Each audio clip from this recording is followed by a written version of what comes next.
She was just a waitress trying to do the right thing, until helping a stranger cost her everything. But what seemed like the end of her world was only the beginning of a life-changing twist she never saw coming. Emma, a 29-year-old black waitress, radiated warmth in every corner of Sonny's diner. Known for her golden heart, she knew every customer by name, cracking jokes and bringing a comforting touch to their day. For Emma, this wasn't just a job. It was her sanctuary, a second home where everyone knew her name, and her smile lit up the room. But behind her cheerful demeanor lay deeper struggles. Emma worked tirelessly to save for her younger sister's college tuition while caring for her sick mother at home. Her dreams of a better life seemed distant, but she found solace in her small role at the diner. Sonny's Diner was more than just a workplace. It was the beating heart of the community. Older locals bonded over pie and coffee, and friendly football debates echoed through the room. Emma's kindness and hard work made her an irreplaceable part of this small-town haven. The evening was slow and predictable, the kind of night where even the clink of a coffee cup felt louder than usual. Then, the bell above the door jingled. Emma turned toward the entrance, and the world seemed to shift. There he was, Travis Kelce, casually dressed, a cap pulled low over his face. The diner buzzed with murmurs. "Is that Travis Kelce?" Emma froze for half a second, her tray momentarily suspended in midair. But she quickly regained her composure, her professional smile firmly in place as she approached his table. She wasn't just serving a customer.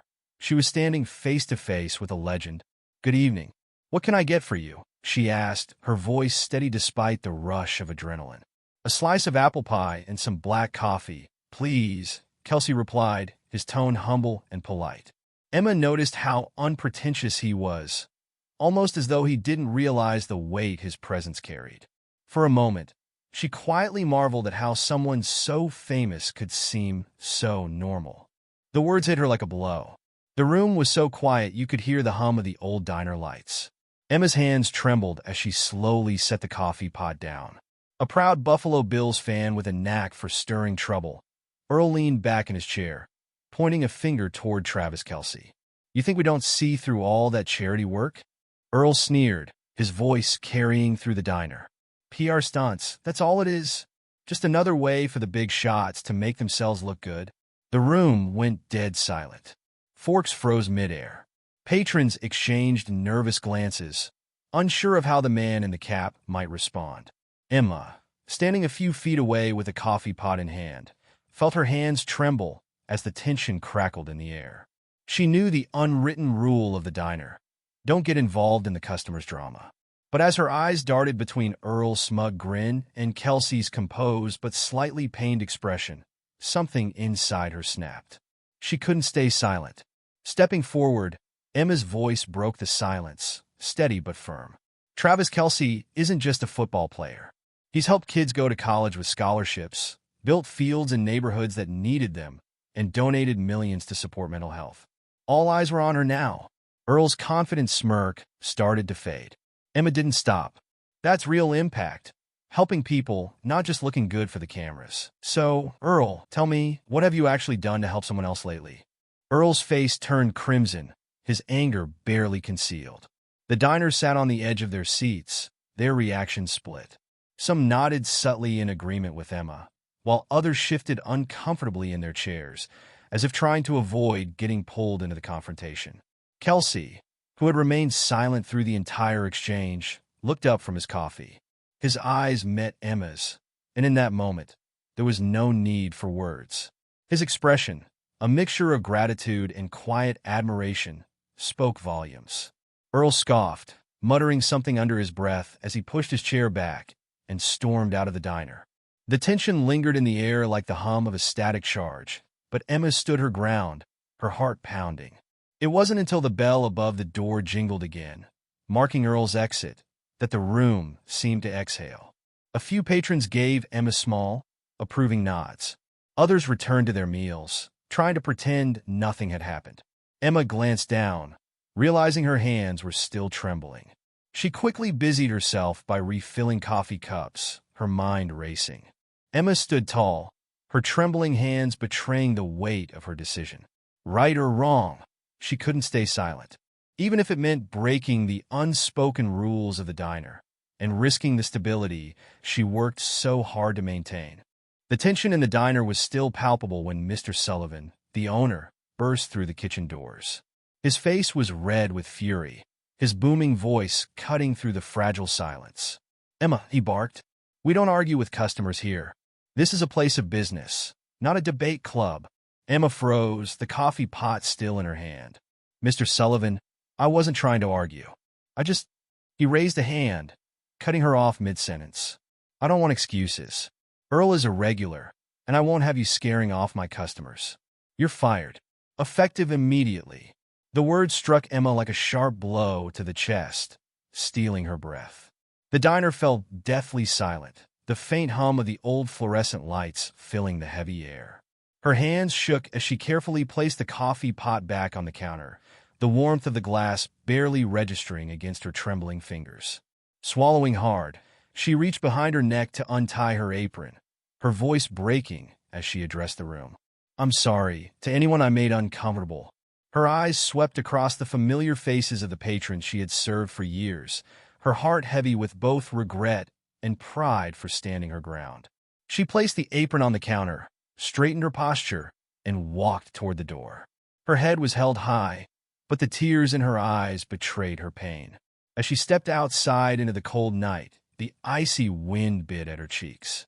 She wrapped her arms around herself, taking one last look at the glowing Sonny's Diner sign above the door. The place that had once been her sanctuary had now become just another closed chapter in her life. Her heart ached with uncertainty, but as she walked into the darkness, a small, defiant spark remained. Deep down, she knew she had done the right thing, even if it had cost her everything. Emma headed to Sonny's Diner that morning with one goal in mind: to pick up her paycheck and leave for good. The morning sun cast a pale glow over the quiet street, but it did little to lighten the weight she carried. It wasn't just another walk. It felt like crossing a bridge she'd already burned. The events of the previous night clung to her like a heavy shadow, making each step harder than the last. She braced herself against the crisp morning air, pulling her coat tighter, rehearsing the words she'd say one last time before walking through those familiar doors. As she neared the diner, something caught her eye: a sleek black SUV parked just outside. The polished vehicle stood out sharply against the diner's faded facade. Emma slowed her pace, confusion flickering across her face. The passenger window rolled down smoothly, and her breath caught as she saw who was inside. Travis Kelce. He stepped out, his tall frame exuding an easy confidence. His warm smile immediately eased some of the tension in her chest. "I've been waiting for you," he said, his tone calm and kind. Emma blinked, unsure if she was dreaming. "Waiting for me?" Kelce nodded, taking a step closer. "I wanted to thank you. What you did back there wasn't just brave, it was inspiring." Emma's cheeks flushed as she remembered the scene. "I just couldn't stand by and let him talk like that. And that's exactly why I'm here," he said, his voice sincere. "You stood up for what's right, even when it cost you everything. That kind of courage isn't easy to find." Emma opened her mouth to respond, but he held up a hand. "Let me finish," he said with a slight grin. "I run a foundation. It's dedicated to creating real change in underserved communities. Scholarships, mental health programs, sports facilities, you name it. But we can't do it without people like you.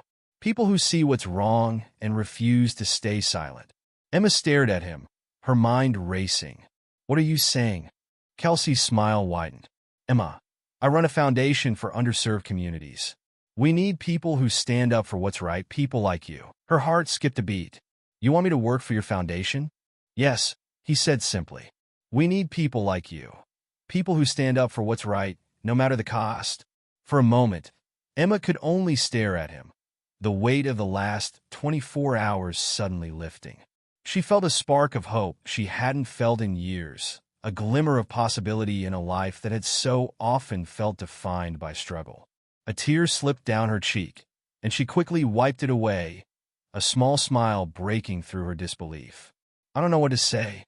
"Say yes," Kelce replied, his grin infectious. Emma looked back at the diner one last time, then turned to him with newfound determination. Yes. Emma's breath caught as she looked at Travis Kelce, his offer echoing in her mind. Overwhelmed with emotion, she nodded, her voice trembling as she managed to say, yes. Thank you so much. Tears welled up in her eyes, but they weren't from sadness or fear. They were tears of hope. For the first time in what felt like forever, Emma felt her struggles had led her somewhere meaningful. In that moment, Emma realized losing her job wasn't the end. It was the beginning of something far greater. From that day forward, Emma's life transformed in ways she never imagined. Her first weeks at Kelsey's Foundation were a whirlwind of purpose. She found herself organizing community events, coordinating scholarships, and speaking with families whose lives the foundation touched. Each task carried a weight of responsibility, but it also filled her with pride. One particularly moving moment came during a school visit. Emma met a young girl named Mariah, who reminded her so much of her younger self, wide-eyed, ambitious, but unsure of her future. Mariah hesitated to join a mentorship program, fearing she wasn't good enough. Emma knelt down, meeting Mariah's gaze. "I used to think the same thing," she said softly. "But the truth is you're already more than good enough. You just have to believe it." Mariah's shy smile was a moment Emma would never forget. Over time, Emma became a pillar in the foundation, her passion and resilience inspiring others to take action. The struggles she had endured, the late nights at the diner, the sacrifices for her family, became the very tools she used to uplift those around her. Emma had spent years helping others in small, quiet ways. Now, she was creating ripples of change on a much larger scale.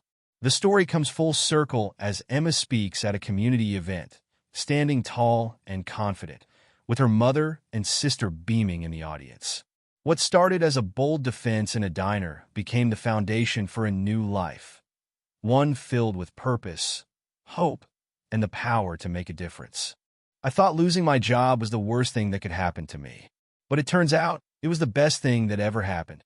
One act of courage changed her life, and countless others. Sometimes, standing up for what's right can feel like losing everything. But for Emma, it was the start of something extraordinary. If this story moved you, let us know in the comments below. When was the last time you stood up for something that mattered? Share your story in the comments. Don't forget to like, share, and subscribe to hear more inspiring stories like this one.